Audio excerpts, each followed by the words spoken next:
kind of reviewing all of the different events that have happened really in this past semester, the things that both the district and schools have really tried to manage. Just kind of looking back on that, Sure. what have been kind of the review process, and then I guess how is the Clarke County School District trying to take steps forward from those events?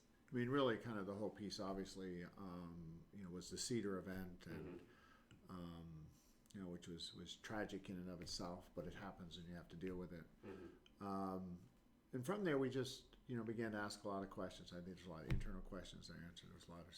There's certainly a lot of external questions people asking. So, I think that whole piece raised the level of just questions in general. Some are good questions. Some, I might say aren't as strong, but nonetheless, I think it's important as we begin to talk about, I think, some issues probably that were always kind of along the surface underneath there. I mean, we always talk about discipline and attendance, and those are always at the forefront. And I think in schools today, in particular here, I mean, that's right under. I mean, it's really, it's really can, we don't know if we always get it right or what is right. I mean, I think there are a lot of philosophical underpinnings to it. So I think that's sort of been one of the biggest questions about our schools is just our atmosphere, support for kids.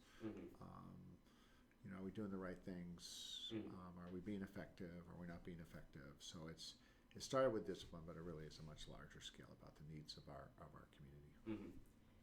And I know that we talked about this a little bit on the day that you decided to announce that you were going to stay with Clarke County Schools, and just kind of the decision to do that as opposed to moving to Fulton. Right. Looking back now with a little bit more time to reflect or maybe more clarity, just again, what prompted that decision, and do you feel like that's been the right decision? Oh, it's absolutely been the right decision. So I don't look back at it at all, really. It was sort of an event. You make some decisions around that event. I made the right decision for a whole host of reasons, both personal and professional. And so I don't look back at all, actually. I really try to look forward and sort of stay in the present and move to the future. So no, in some scheme of things, I think these events, had helped me to make what I think is probably the right decision, which is to be here, and this is my home, and this is what we need to do. So I've really I'm at peace with that. On the topic of steps forward, just kind of a couple of different areas that have obviously been addressed, whether it be at the PTSO meeting at Cedar or the public forum here on April 7th. Sure. Just kind of security. I know that Mr. Gilbert has kind of been, and obviously Chief Stevens have been in charge of that and the moves forward with that. Also, have you reviewed the attendance policy and had any initial conversations on that? And then really just kind of the support systems in general. What are kind of some steps forward that the district is considering? Sure. Well, the first is, I think all that you just mentioned really talks about how complex this is. It's not like we can change a set of rules and all of a sudden things are going to get better. It's really much deeper than that, and I think you just sort of outlined, all the reasons why it's that. The first one, of course, we want to make sure is that our internal communications and safeguards are in place. So that was, to me, number one with the police chief and who does what, where.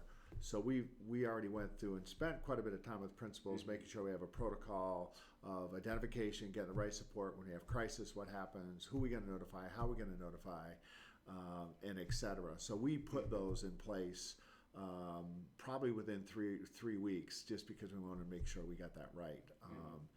I don't think we can always pick up everything if someone doesn't do something or misses a beat, but I think we're really pretty close to making sure we're on the same page. So we've got more information flowing in joint decision making, including a weekly meeting with our police chief, district services, and Mr. Hardaway around discipline, make sure we get all those events covered. We're really establishing our protocols with, when do we let parents know things are happening? Because you can't let them know about everything that happens. I mean, it's not day to day, but what are those touch points that we think parents need to have information? So I think parents will probably see a lot more notifications about things they might not seen in the past. Now, whether that's too much or not enough, we're not sure, but we said we're going to try to put that out there. So the first thing that we did really was our own internal systems. That's what we said we do, so that we make sure we just don't have those breakdowns that we did before. Events are going to happen. Unfortunately, I suspect, but we just got to make sure we have the right thing in place. So that's number one. The second deals with security, and I think when you deal with security, you talk a lot also about what are administrative responsibilities and who's doing what, where, and when. And that conversation has been spearheaded by Chief Stevens, who is the new interim chief and who's going to be with us next year. So I'm really pleased about that. Just about what kind of coverage, what are they doing, and what is that relationship to teachers and then the school culture. We added someone at Cedar just to do the gatehouse because they do a gatehouse and others don't, and did some different plans about making sure where people go. But the other plan, you got to dovetail it with what's your attendance policy, are people in class? So it's not just, I want to get security out here, I want people in class so I don't have to worry about security. But we have those things in place, and we put money in the budget for that. And there were some questions about whether you have security or support, but we look at security as being support too. If we have, if you look at some of our resource officers, they're working with families, they're working with people. It's not just, I'm going to make sure you're doing what you're supposed to do, but what kind of conversations are you having with families and officeries like at Clarke Central? We help a lot of families. So we're looking, and we're not sure we finalized that, but we're trying to look at an added police officer from Clarke County on the east side and west side to really help out with the K-12. So it's not just that I've got a crisis with a student. A lot of time I got just as much crisis with adults. How can we provide that support? So we put that in place, and we're going to keep the two at this point in the budget. There were temporary positions at Clarke Central and at Cedar, one do the construction. We're just going to keep them there as extra people. We heard they're doing a really good job. It's a good conversation. We've added one more for Cedar just on the size of the school. So we've got that from the security end. So we got protocols, better communication, get some more people doing some things different. And hopefully this will allow the chief at this point's role to change rather than just having to respond, to a lot of events. What he's doing is to be able to do some training and monitoring and making sure we're doing the right thing. So that's on that front. On the discipline, attendance, the forum, grade forum, that's really with the policy. We've got a policy tonight. Not sure quite yet process, but we're going to have to discuss. Number one, do we look at our policies? How do we look at them? What's the process that we do that for reviewing them, et cetera? So I think we're still kind of on the front end of that. That's going to be on the discussion today. But the whole piece about attendance has been on our table. We had an attendance summit last summer, and so every district, every school has an attendance initiative in their school improvement plan. And I think sometimes we have to sort of talk about what's attendance and then what's cutting classes. They're kind of two different elements. But there's been a number of initiatives that we've had in place for a while, and there's some new ones. We've had attendance panels, which make it more legal if people are not going to classes, all the way to initiatives at the school level to monitor and track attendance because it's important. So, but I think from a policy level, that's going to be that's really at the policy committee actually tonight. I can't speak for what's going to come out of there, but I'm predicting that there'll be some processes for us to go look at them. And I would throw out the comment that maybe we ought to look at them developmentally, that there's some different things of how I deal with a kindergarten or a third grader than I would someone who's an 11th and 12th grader. So, that's on the horizon. The code of conduct, have you seen it? It's like 27 pages. So the other kind of piece we contend with is the state has so many different codes and levels and interpretations. So at the same time, and we've had this conversation well before this year, is how do we code things? because really, when you pull data, it's how you code it. And when there's 3 different levels, I suspect that we don't have the consistency that one might think across the district, and so we're looking at that. Mm-hmm. I get to supports too. So. Yes. Okay.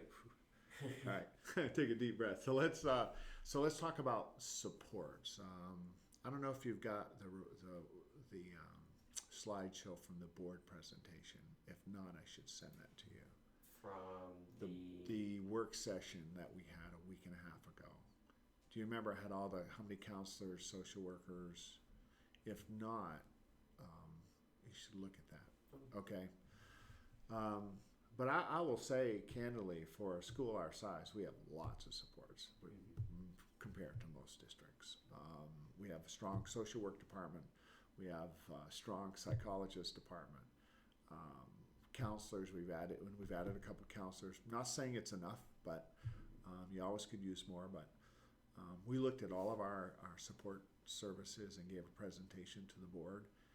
And I did an impact check. I do impact checks. In other words, I meet with those groups once a year about their performance, and I did that 2 weeks ago, which talked about behavior specialists, talked about social workers, special educators, all of our joint support services. And so when I look at that, we're doing a lot. We just have tremendous needs in our community. And sometimes when you look at that affective piece around human behavior, it's not going to be like causal. It's not like I do X and I'm going to automatically get Y. It's about human behavior. You're not going to see things change until you see them over time. So you're going to start to see patterns. And, we've seen some patterns. I mean, I just looked at games and, we cut down on the number of days missed by 900 days. So, that initiative is working pretty well. And some others not so well. So, but I think we're looking at our support services. I think one of the big questions coming out here is going to be looking at our behavior specialists and some new models. And at the board, we actually presented several new models starting with elementary. We're going to be working with the University of Georgia with their autism program, which is a behavioral group that has a clinic. We have proposed and are ready to finalize that in 6 of our elementary schools. They will work on training on rituals and routines, go at it from a therapeutic lens. They'll be working in schools. We'll have 6 doctoral students. They'll be handpicked, so 1 in each school for 20 hours. And that goal is to really work with that school. Those students, they'll also work at other schools if they need them on an on-call basis. But their goal, we're going to train everybody on rituals and routines and how as adults we need to be able to respond and how we can therapeutically make a difference. I mean, a lot of people think this is management. If I just do enough to you, you'll change. But we're not. When we're dealing with hardcore things, this is really mental wellness. This is really undoing some things and putting them back differently. So that's what this group is doing. So that's pretty exciting. We had started that conversation last fall because we know we've got some situations that, first of all, we can't manage. And even if you manage it, you're not solving it.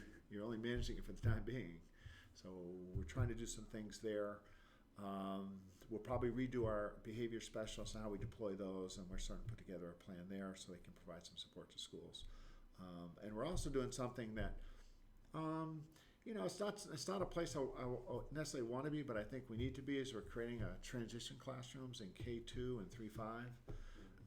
Because we just have some students that it's just not working, and we can't get those interventions in the classroom, and they're disruptive. So we're going to create these 2 classrooms, highly specialized, highly therapeutic, to work with kids to get back on track developmentally and back into their classroom and transition. But it's a therapeutic model. So we hadn't had that. We used to have a Project Grow about 6 years ago, which came through discipline. This is going to come through a therapeutic lens. So it's a little bit different. Sorry, take a breath. Obviously, one of the things that behavior specialists deal with, I talked to Dr. Lakeisha Gant, who used to work with the district and is now at UGA, is the topic of disproportionality. And that's been a big topic across the country, sure. But especially in light of just what's been brought forth in terms of the district and looking at that. Right. First, just kind of, as an academic, just kind of what is your, what any research that you've done, just kind of your take on just the whole, the national issue. Sure. and is a national issue. And first, disproportionality isn't about how many referrals or actions are being taken. It's the proportionality dealing with race. And this comes through our federal government. That's where we get our disproportionality rankings. And you know, across the country that there's large conversations occurring between the disproportionality of discipline referrals, typically to African American students compared to other subgroups. So let's put it out there. And that's a national movement, and one that we've monitored. We're not disproportional. We're always right on the edge, but we're not disproportional for discipline. We've been on. We came off 3 years ago. I think we had 1 year on. It really is on index rating. You have to be within a 3. But we did a lot of work about are we actually reacting the same way and understanding cultural competency, that people act differently based on their culture and where they're from. So we've done a lot of work because in the bottom line is we don't want to suspend kids. I mean, I don't want to suspend it because you're out of school, you're not going to come back, and you're not going to be successful. And I definitely don't want to be disproportional if, in fact, we're doing some things that we could do differently, if we're more culturally or racially sensitive. So we've done a lot with that. And I think in talking, with others, they're just as sensitive. So I think that whole work's it's pretty comprehensive. But this isn't about, some people want to say, well, you aren't going to do X to someone because you're disproportionate. Well, that's crazy. That's not what we do. We try to be as equal, but we try to understand the dynamics around certain behaviors so that we can get it to improve. And of course, disproportionality, you mentioned the metric that the federal government and of course the state government calculates, and that's tied to funding. How do you, as superintendent, try to, is it kind of a managerial style over all of the schools? Do you give schools kind of a little bit of leeway to create their own kind of discipline strategies, or just? Yeah, I think we give a lot of latitude to schools. When you look at our school improvement plans this year, we actually changed our goals. And our goals really this year were, number 1 was collaborative planning, number 2 is digital learning environments, number 3 was moving those students who we haven't moved, number 4 was creativity, and the 5th one was, what are you doing in your environment? And it could be around attendance, discipline. So every school, if I go in, every school has their own plan of how they want to approach that work. And we try to pair that up. We have a professor in residence from the University of Georgia in safe and welcoming schools, and she works a lot with teams about how we might do some things differently. And then of course we have PBIS, and PBIS really is a construct to me. It's not the end all of end all. It's just a construct to begin to understand where things may be. But it ultimately comes down to relationships that you have and being able to have the right conversations. So we've had that conversation, but it really is each school. You kind of approach it how you think works, because whatever works for one school may not work for the other. You know your kids. Absolutely. So we don't boilerplate and say everybody's going to do X, Y, and Z. I think the only common strand is we're all trying to do PBIS, but that looks kind of different in every school. So with the middle schools, because I feel like the middle school phase is really where you kind of have to look at discipline, kind of, I think you experience less discipline with, K through 5 as opposed to, so middle schools where that focus kind of becomes more, I guess, rigid. Would you think is that fair? Probably. One might assert that when we deal with elementary, there's when someone behaves, it's a symptom of something else. Yes. I think probably when you get into, one might say when you get into the middle school, people are just making choices. It's just developmental, whether I'm trying to, power, authority, you might get some of that, and it would be a little different. And I think you start seeing a little more structure, because of that compared to the elementary. But there's pretty much structure in both. But you're right. I think developmentally, that's why I was wondering when we look at policies if we shouldn't be more developmentally sensitive so we can have the right conversations. That it kind of a little different having a second grade conversation than having an eighth grade conversation. So. And so looking at just kind of, so I filed an open records request with Mr. Gilbert last week and got some of the data for the middle schools and over the past 3 years and kind of took a look at that. And just from my own personal observation and personal experience as a student from what, kind of the gossip or things that you hear, about different schools as opposed to, typically you hear more, I guess, about, say, or kind of a disparity between, say, and, maybe this is valid, maybe it's not, but between like a BHL and a Clarke Middle and then a Hillsman and a Coyle. But looking at the numbers themselves, there are more incidence records at schools at Clarke Middle and Hillsman as compared to, the other middle schools that are feeders into either Clarke Central or Cedar Shoals. Why do you think that is? I mean, I think that's one of our questions we're diving into. I mean, and I'm not, just step back from that conversation. So the first one is, so what's a referral? Let's just start there. I mean, so we have this metric.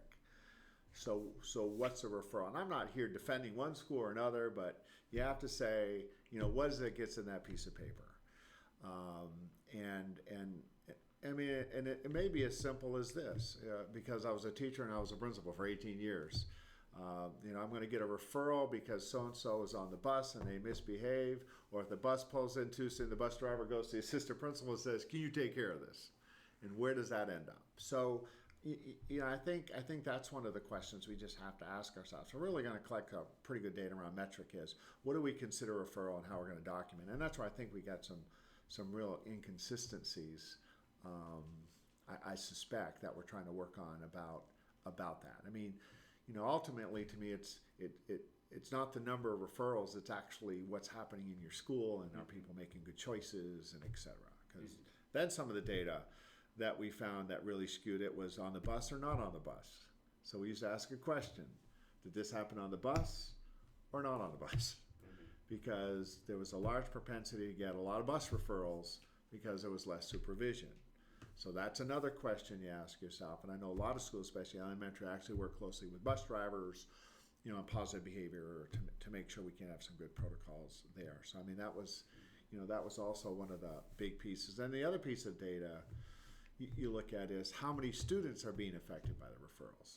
Do you know what I mean? So it might be the number. You may have someone that's got a lot of referrals, and then the part you might want to look at is how many students got a referral once and never got another one. Okay, well that's a good sign. Do you know what I mean? If that's what it took care of. So you got to really kind of dive into those numbers. And I wish I could have a really better handle on that. I really don't at this point, but that's one of the conversations we need to have. And then also kind of looking over the span of time from 2013 to 2015, a pretty steady decline in the number of referrals and discipline incidents, at least with the middle schools. I haven't really, my scope of the high school data is really what's come out in like the Athens Banner Herald, but looking at the middle school data, do you think that can be attested to the effectiveness of PBUS, or is it more of... And it could be, again, it could be going back to what's a referral. So it could be something like this, that if we're in a model where anytime something went wrong, you went to see the assistant principal, do you know what I mean, and got a referral, that was one model. But I know in middle school, a lot of times they know their kids, they get time out, they go sit, at Benham, they go sit in another class, they come back. Do you know what I mean? So I think the middle schools have really worked hard, do you know what I mean, to just not send people to look at other ways within their team to deal with some kids. I mean, that's one of my assertions I think is happening, is that just having a referral and seeing the assistant principal doesn't change behavior, that the behavior needs to occur at the classroom level, and we're going to take care of it. And it's real tribute to teachers doing that. So my sense is that's probably the biggest reason why we're seeing this shift is trying to build relationships, trying to get to work together, trying to get kids, listen, you can make better decisions, and not just send down the principal, have you suspended, come back, and then back in my classroom. Mm-hmm. Mm-hmm. What are some of the benefits that you've seen to PBIS, and then what are kind of the things that you look at as as an educator as things that maybe aren't 100% conducive to kind of the things and the atmosphere that you want to create within the classroom? Sure. And probably I don't know what my background is. My background spent a lot of time with internal control psychology. That's what I did my research on, was behaviors in schools. And so my starting point is that every student has a picture of the way the world looks for them. You know what I mean? And I make decisions and act on that picture. And that's what we kind of have to understand now. Some people have different pictures to get their needs met that really don't work real well. And so typically what you do is we can, and there ought to be consequences, don't get me wrong. I think there are very secure consequences, but we can't assume that I give you a consequence that's going to change your behavior.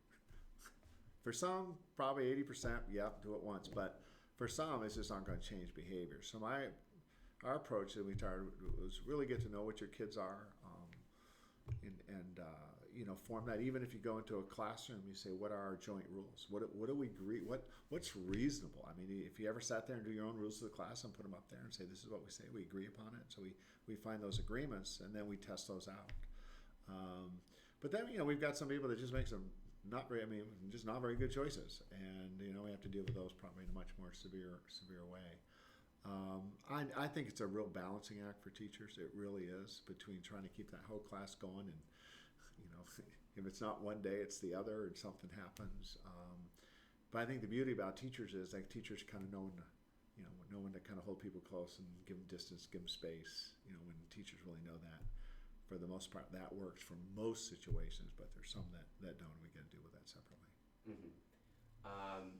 And when I talked to I had the opportunity to talk to Ray Clarke, obviously former principal at Barnett Shoals, and has been in the district for decades. And especially, I see where he's coming from as far as like being a parapro in a class. Sometimes, parapro, you're not really regarded as, the teacher or whatnot. And he kind of talked about just at the middle school level, and I guess this extends on up to high school, just a little bit of a lack of, I guess, civility within some of the some of the student population. First, just kind of in your experience, do you think that's a fair assessment, and how do you deal with that? Oh, yeah, I mean, we wouldn't be having this conversation today if it wasn't happening. I mean, I think it's happened, across every state I've been in. I think when you get some high transients, you get some kids with just, we call it social trauma. If you talk to like Clarke Central, a lot of social stress. I think we got a lot of social stress going on. It's really, putting kids and making some decisions. And so I think we're challenged by that every day. I mean, in terms of civility and what's right, and what do you do about that? I mean, that's the conversation that we're having now, and in my mind, it makes a difference when we want to educate some kids. It works. For many kids, it's hard, but when you try to educate all kids, you get into a whole realm of things. And I think right now there's just a lot of things happening in our culture and our communities, from social media, et cetera. And I'm not blaming social media. I mean, it's just the way it is. Heck, they would have blamed something in my generation. But the fact is that we've got a lot of things going on that are really kind of pushing the envelope, and I think some kids probably are not making great decisions, and it's causing a disruption. I mean, just ask your school administrators how much time they spend on, one incident happens and your whole 2 days are gone. So, it does take away. There's no question. From the time I think we need to be doing some other kinds of things, but that's just the world we live in. So we got to figure it out. And especially with school, K through 12, being almost kind of a microcosm for just the social climate, for the community climate. Is this something that looking at the issues that are brought forth, are these things that can be fixed in schools, or only just kind of tempered, or does it really have to take kind of a whole community approach to solving these things? Right. Now that's not an easy question. Well, first of all, this isn't just a school issue. This is a community issue. I mean, I'm sitting on the Youth Gang Task Force. The conversations we're having there about neighborhoods and healthy neighborhoods. So if we really want to have this conversation, we got to have this conversation community-wide. And it's not blaming everyone else, but it's a community-wide situation. Do you know what I mean? And dynamics that we have to have, because our schools really reflect the community in which we live. And so it's not all of a sudden I come to school and act differently than I'm acting at home. Even so, we've got to have this in a broader context that there's a lot of social stressors that are going on that we've got to figure it out. At first, it's a really interesting question you pose, because you think at first you may say, can we manage it? Well, that sounds fine. I mean, do you know what I mean? If you can manage it and work, but it has to go deeper than that. And so when you say, can you solve it? We got to figure out how to support the things so that people make decisions to minimize it, so I don't have to manage. You can only manage so much. And then when you can't manage it, it goes out of control. So I think it's probably a little bit of everything. We got to manage it. We got to figure out how to solve it. We got to figure out how to make it better. We have to do it as a community. We have to do something different in a school. And you have sometimes, as much as I say it's for everybody, sometimes it's taking one success at a time.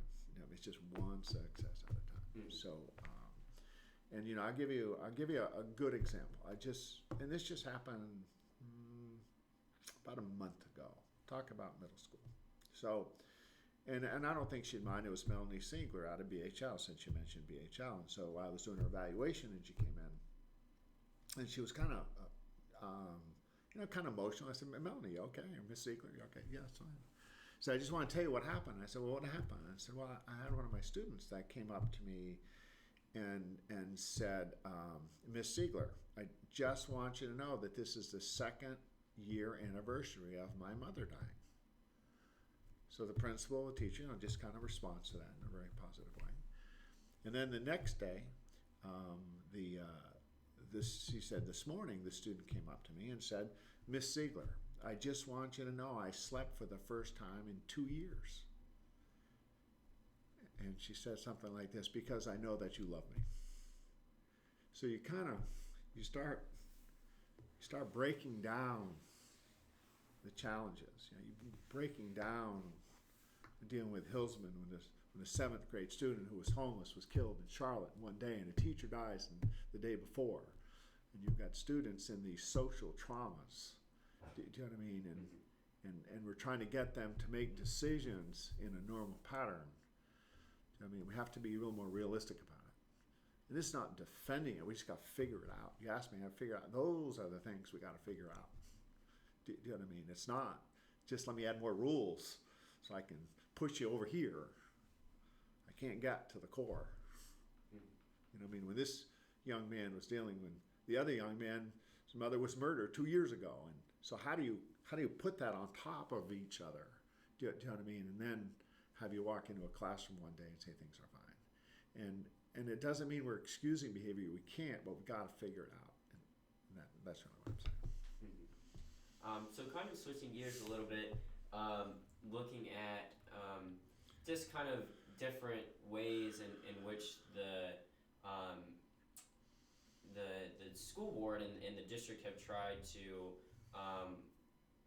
organize and structure the way that different communities feed into the district. Right. First, parent control choice was introduced in 95, and prior to your arrival in the district, what was kind of your knowledge of either how it was working for the district or how it worked in other school districts, and just kind of your opinion? And I've said all along, I said the parent choice was not a good thing for this district. You created choice on a whole set of assumptions about schools and people and climate, and it created a lot of division. I've been a strong proponent of neighborhood schools. You're in the neighborhood in which you live, and we're fortunate we can do that because we have very mixed neighborhoods. some communities they're kind of really segmented. Ours, we're very mixed. I mean, that's what our whole charter is built on. Our whole charter is built on a unique assumption that we need to find the assets and the growth areas or the gaps in our community and fix it to support our children to make healthy choices. I mean, in a very idealistic world, it can't get any better than that. Now we just got to figure out how to do that. And going back to the question is, how do you begin to remedy this? Well, that's how you start. Is you got to build capacity in your neighborhood, to make better decisions. So I've been vocal even to every one of our communities. I said, listen, if our schools don't work, fix them. Don't move. Stop and fix your community, because if our schools are centers of our community, parts of our community doesn't work, that's not a good thing. We're not vibrant. Then we've got really spots of dysfunction in our community, and that's what we're trying to eliminate. So that's why I'm thinking I really believe in our neighborhood schools. And what I've said all along, again, all in the ideology of it all, is that if we all go to the same school, I may not know you as a parent, but I have some affiliation because you live in my neighborhood, that I can advocate for your children like mine, maybe not to the same amount because I'm in my neighborhood. It's that cohesion. So I think that's what we're shooting for. And if there are gaps in services, if there are gaps in literacy, if there are gaps in abuse, and because we need support, then that community can leverage those resources to do that. So I think we're trying to go to the roots of this, but it's not going to be a quick fix. It's just not. Mm-hmm. So. And just to double check, was the new zoning plan in place of parent control choice? Was that one of your first? No, the neighborhood school model was approved the year before I got here. Okay. So I got the front end of it, and I applaud. I know that wasn't easy, but I applaud the fact that people made that choice, because that made it easier for me to actually go in and be able to work with everybody on a concept that they had already approved. Mm-hmm.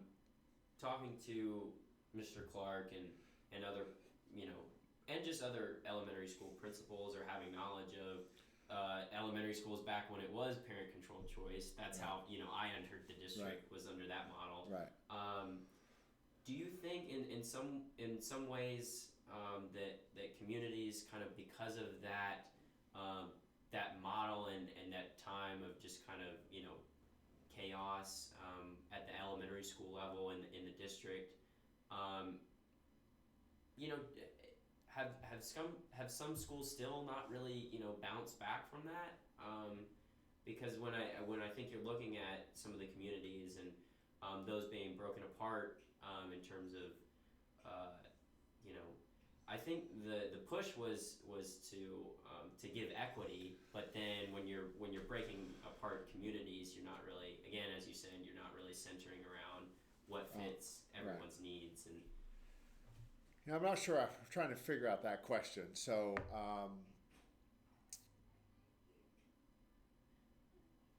I think what probably saying is you created a school community that was based on choice.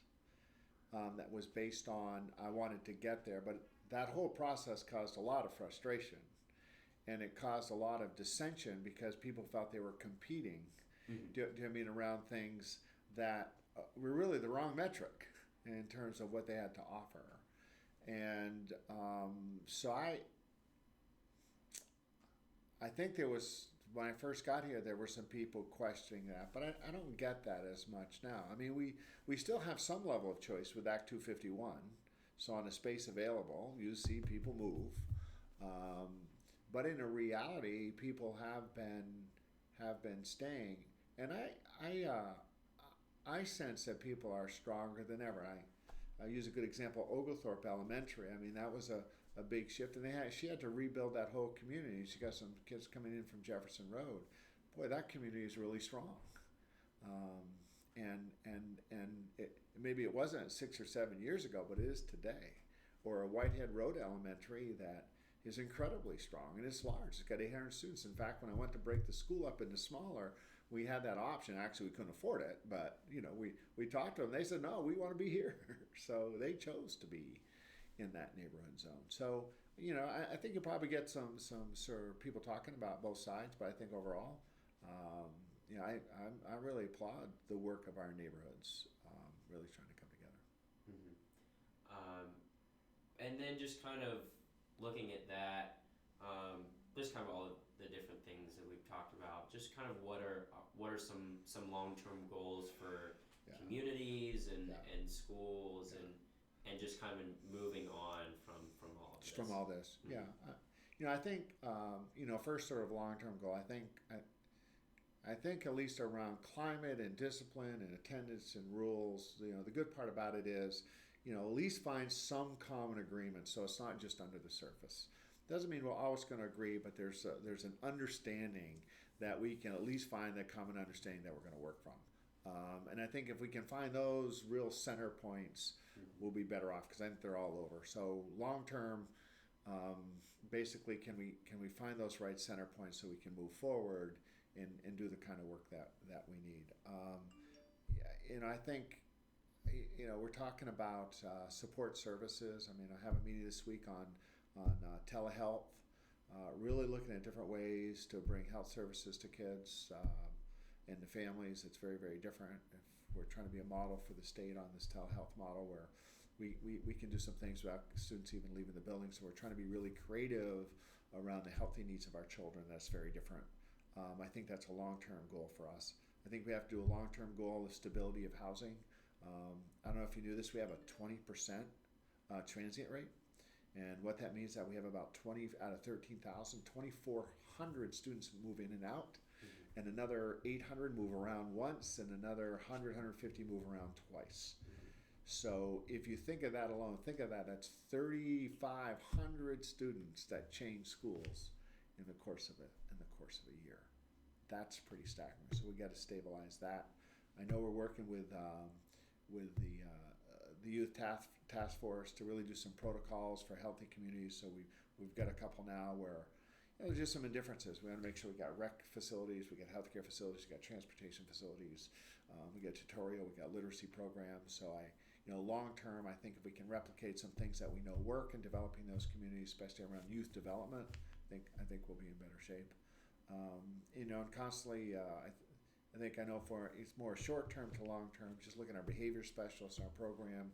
What are those core principles that we're going to believe in? And because I think we're probably a little scattered. No, I know we're a lot scattered on that. And so that's something we look for.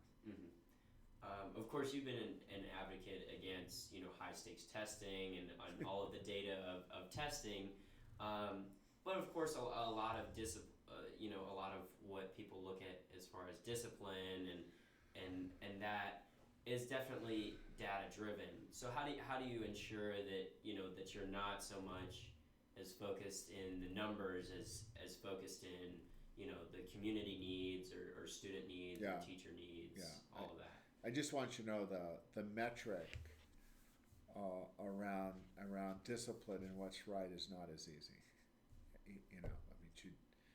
Should you rank a school because they have more discipline pros or less? What's better? More kids are making better decisions, or you're not enough consequences, kids aren't making good decisions. So, I think what the metric I do use is, do we, how many students who may have struggled are now making better decisions? How long can we track that for? I think we have to start tying that to what we do in classrooms academically. So they're all kind of woven together, but I don't have a nice easy overlay. Say we got to reduce something by X, because we're really getting at the human endeavor of things. This is all about human interaction, and so it's really hard to put a number to that because it's personal. And I think what we want to make sure, at least at this point, is that we have good processes, and good interactions and good support programs, and hopefully it's going to get us to the other end. And that is that kids will stay in our school and will leave the school and be pretty good citizens. And on a high level, but I don't have this, individual. We got to reduce such and such by this, by that. I really don't. I don't think that's the approach. Of course, there have been people that have come up in the last couple months that have been somewhat critical of all the technology initiatives and the charter initiatives in light of the fact that there's still this base problem of discipline. What is kind of your response or rebuttal to that? And there's some stats that just came out. So if I find it, I'll send it to you.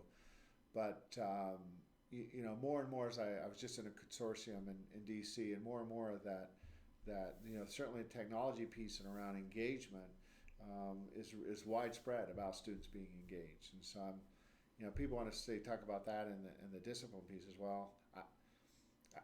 I don't think they're apples to apples. We're just talking about student engagement and how kids access their education. So that's where we're going. That's where we're going to continue to go. In terms of sort of this whole discipline pieces, I also think we've got some real mental wellness, and we got some social stressors we got to figure out. And then you put that with the charter, and I think the charter is a really good way for adults to take ownership within their neighborhood. So I think we're kind of poised with some things. We got some engagement. We've got our neighborhoods that are ready to engage. And then we're having a conversation about, do we have the policies and the right thing to give the right message. So I think we're in a really good place to make it all work. I don't think it's an either or. If we start looking at it as either or, it's going to be problematic. It's just how they all work together. Probably the bigger question. Mm-hmm. And then, of course, through all of this, the community response has been harsh and very.